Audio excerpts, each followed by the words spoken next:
Assalamu alaikum students, how are you? I hope you all are fine and I hope you all have done your work that was shared previously and you all have watched the video that I have sent you before. If you have already watched the video, then you must be aware of the types of pollution, what is pollution, because this is what we are going to discuss in today's video, that what is a pollution and what are the type of pollution. So before we start, I want you to do one thing, that is to open up your book at page number 34, and before that open up your book at page number 33 and revise the definition of environment. What is environment? Yes, anyone? Have you all read the chapter? Yes, very good. Okay. What is environment? Environment is all the things around us and it makes up our environment. Now, once we are done with it, let's just start. What is pollution? Pollution is the process of making land, water, air, and other part of the environment dirty and not safe or suitable to use. Now, underline these two lines because this is the definition of pollution. This is the definition that your book is telling you.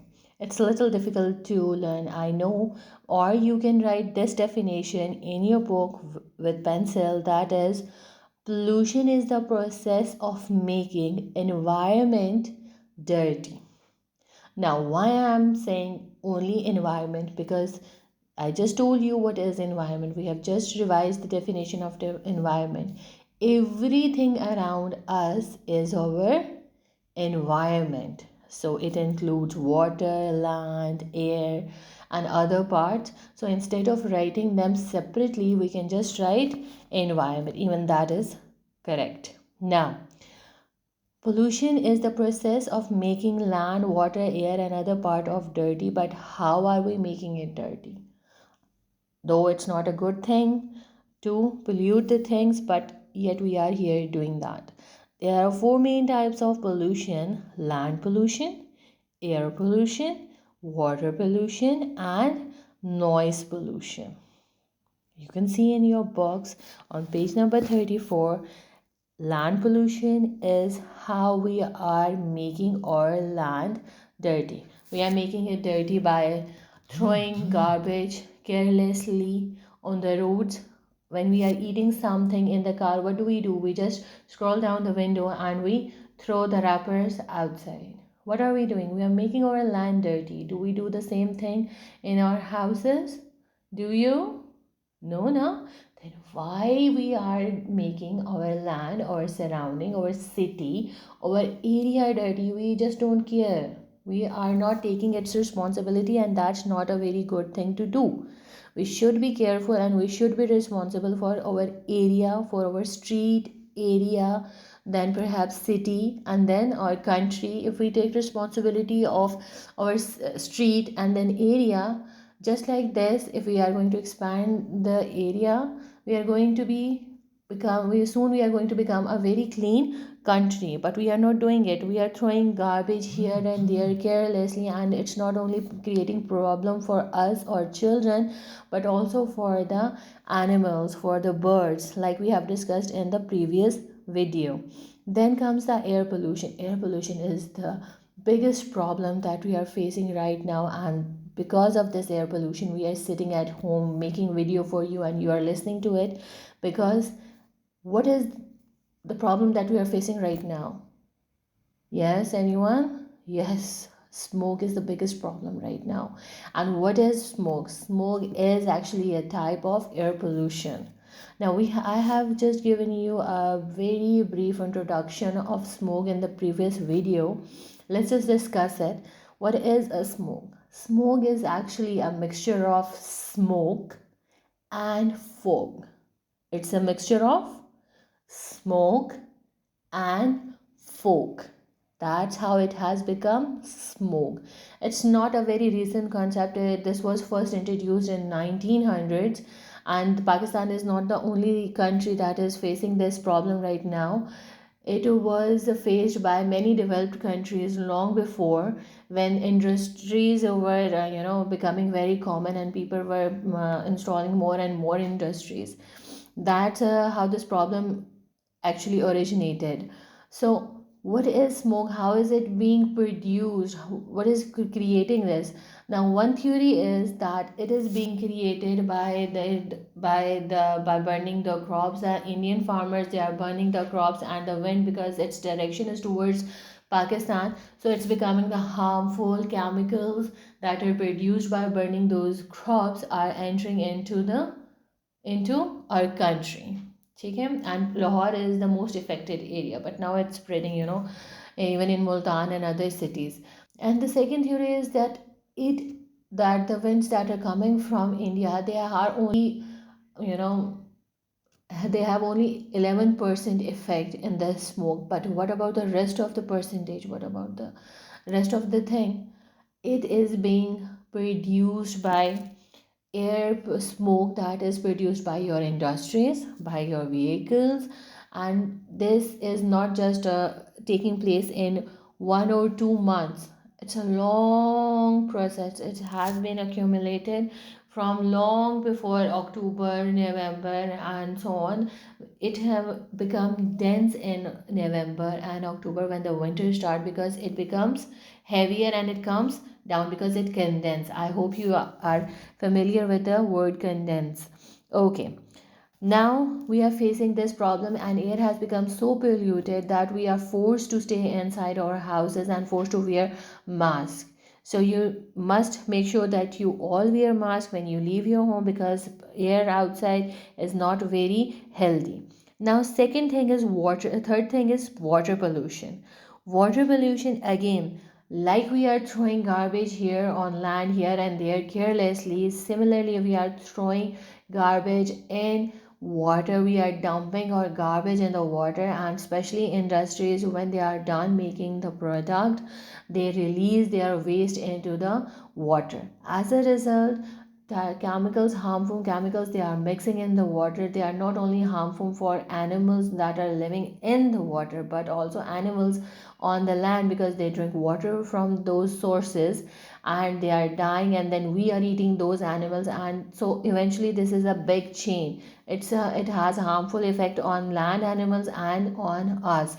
So we should be very careful about it, but yet our factories are not taking responsibilities of it, and they are continuing to throw garbage into the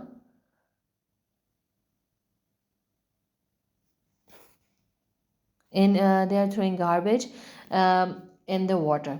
Okay, now the fourth type is noise pollution. Now this is the type of pollution you all are familiar with, because you are part of it. Because when you are talking and you are shouting, and in the class especially, you are creating what?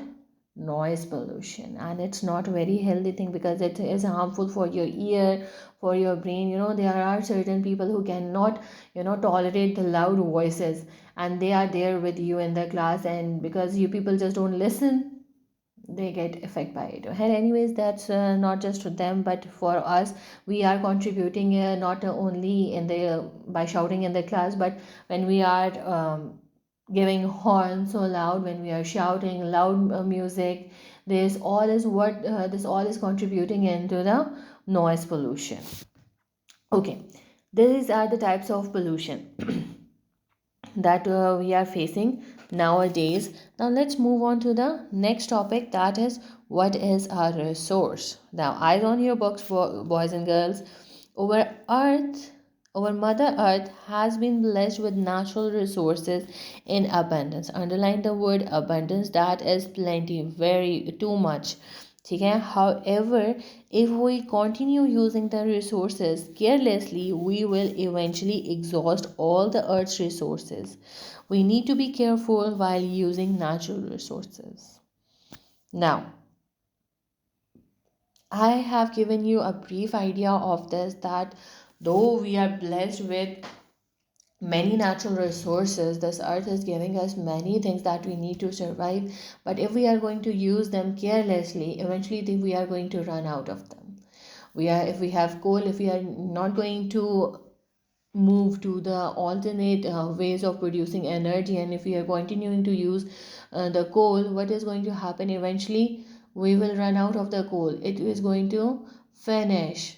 And similarly, if we are not going to use our other natural resources properly, like plants, if we are going to continue cutting them, what is going to happen? If one day is going to come when there will be no tree, and oh my God, just think about that time when there is going to be no tree.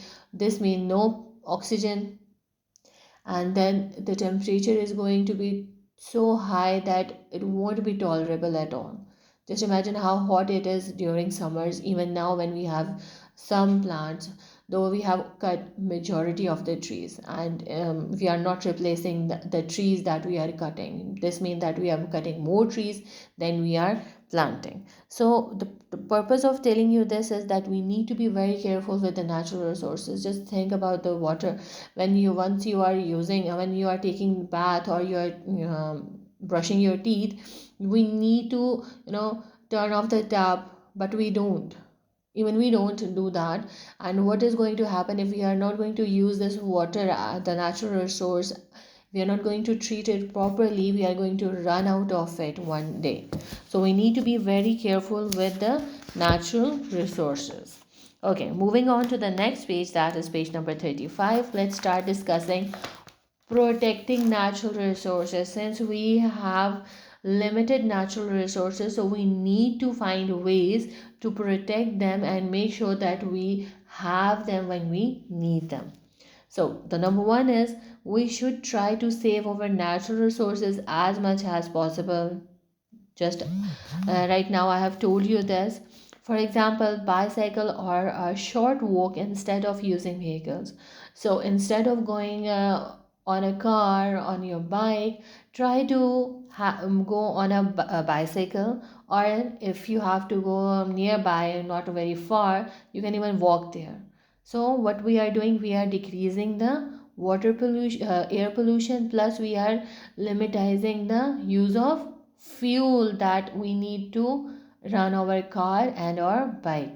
Now moving on to the next point, use alternative source of energy such as solar energy for cooking and heating. So instead of using this electricity that is being produced by coal mostly in Pakistan even right now, so we you need to switch to the more to the other alternate source, that is solar energy, the energy that is being produced by sunlight for cooking, heating, and for generating electricity. We can use solar energy. Then use a bucket to bath instead of taking a shower.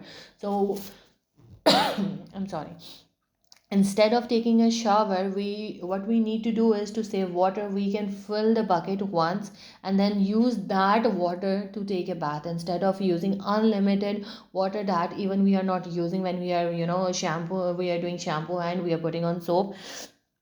So we need to start using bucket to save the water. We should not cut trees. We should plant more trees if we need to cut old ones. It is saying, just as I have told you before, that we are not planting more trees. If we are cutting two trees, we are not planting even a single tree. As a result, if there was 100% of forestation before, it's only 40% is left. 60% we have cleared that land.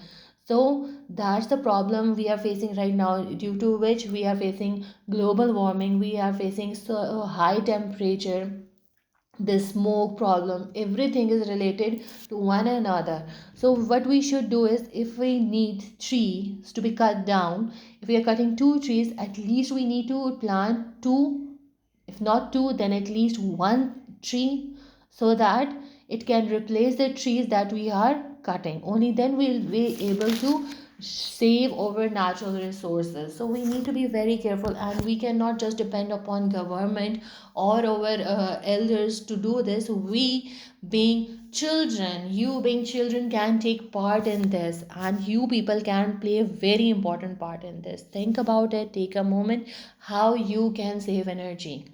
switch off the light when you are not using it, turn off the tap when you are done using the water.